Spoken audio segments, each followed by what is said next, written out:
नमस्कार, मी बोलते नंदिनी अंकोलेकर। मी आज तुम्हाला दाखवणार आहे एकदम सोप्या पद्धतीने करण्यासाठी तोंडलीची भाजी, तोंडली आणि बटाट्याची भाजी। चला तर बघूया आपण त्याच्यासाठी काय काय साहित्य लागतं ते। तोंडली बटाट्याची भाजी करण्यासाठी लागणारं साहित्य, ही तोंडली मी अशी उभी पातळ पातळ चिरून घेतलेली आहे। ही साधारणपणे 1/2 किलो तोंडली आहे आणि त्याच्याबरोबर जोडीला एक मी मीडियम साईजचा बटाटा पण असा उभा पातळ कापून घेतला आहे। आता त्याला बाकीचं साहित्य लागणार आहे।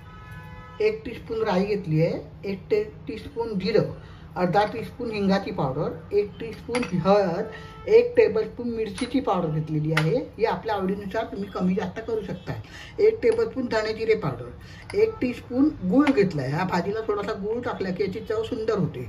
1 टेबलस्पून भाजलेले सफेद तीळ घेतले आहे। 1 टेबलस्पून शेंगदाण्याचा कूट आहे। हे शेंगदाणे भाजून याचा कूट केलेला असतो, तो माझ्याकडे नेहमी तयार असतो, तो कूटच ठेवलेला आहे मी तुम्हाला दाखवायला। जर तुम्ही भाजलेले शेंगदाणे घेणार असाल तर मी तुम्हाला पुढे दाखवते की कसं करायचं ते। कोथिंबीर 2 टेबलस्पून घेतलेलं आहे आणि याच्यात एक वेगळा प्रकार म्हणून मी फरसाण घालणार आहे थोडंसं। तर 2 ते 3 टेबलस्पून आपल्या घरात जे फरसाण अवेलेबल असेल ते घालायचं आणि जरुरीप्रमाणे तेल घालायचं। आता सुरुवातीला आपण पहिल्यांदा तीळ, शेंगदाणे आणि फरसाण हे एकत्र वाटून घ्यायचं। या मिक्सरमध्ये मी भाजलेले तीळ, शेंगदाणे आणि फरसाण हे पावडर करून घेणार आहे। तर आता आपण पावडर करून घेऊया। शेंगदाणे, तीळ आणि फरसाण ह्याची मी अशी भरड करून घेतलेली आहे। आता आपण भाजी करायला गॅसकडे जाऊया। कढईमध्ये मी तापत ठेवलेली, त्याच्यात 2 टेबलस्पून मी तेल टाकलेलं आहे।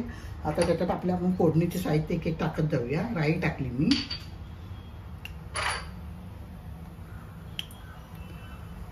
जिरं टाकले,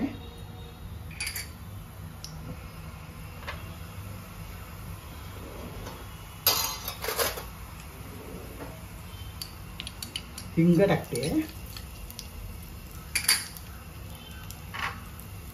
हळद टाकते, मिरचीची पावडर टाकते,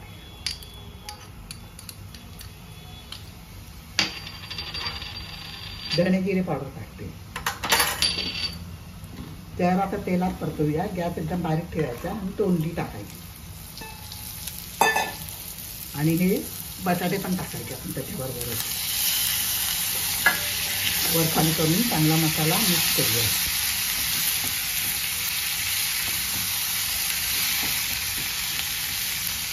सगळा मसाला मी मिक्स केला आहे। आता झाकण ठेवून एक वाफ येऊ द्यावी आणि नंतर बाकीचं साहित्य टाकायचं आपण। एक वाफ आली असेल आता त्याच्यात चवीनुसार आपण मीठ टाकूया।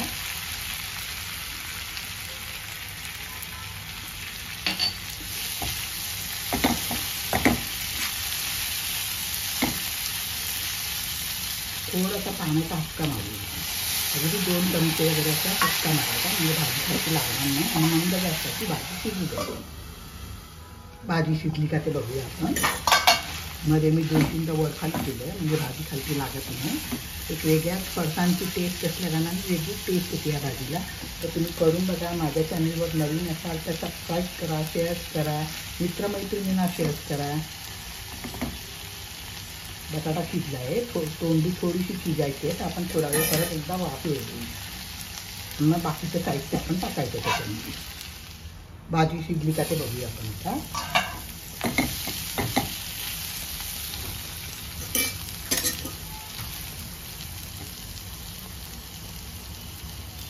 शिजली आहे भाजी, बटाटा पण शिजला आहे। आता त्याच्यामध्ये आपण गूळ टाकूया। गूळ तुम्हाला पाहिजे असेल तर टाका, पण एक वेगळी चव येते चांगली। नाही आवडत असेल तर नाही टाकला तरी चालेल। आणि हे फरसाण टाकूया। फरसाण ते ना सगळं ना टाकायचं, एक 2-3 चमचे टाकूया आपण फरसाण। आणि हे दुसऱ्या वांग्या बटाट्याच्या भाजीला वगैरे वाटत ना तरी खूप छान होती भाजी।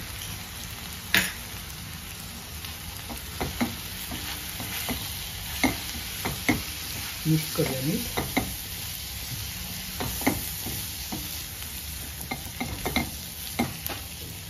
कोथिंबीर टाकूया,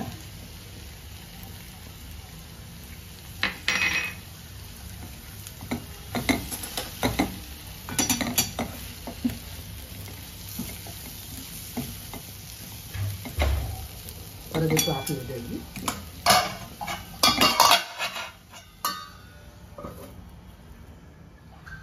परत झाकण काढून आपण बघूया चालू नाही ते चांगली शिजली आहे भाजी. आता गॅस बंद करूया आणि चपाती बरोबर सर्व करूया. चला आपण मला दाखवतो.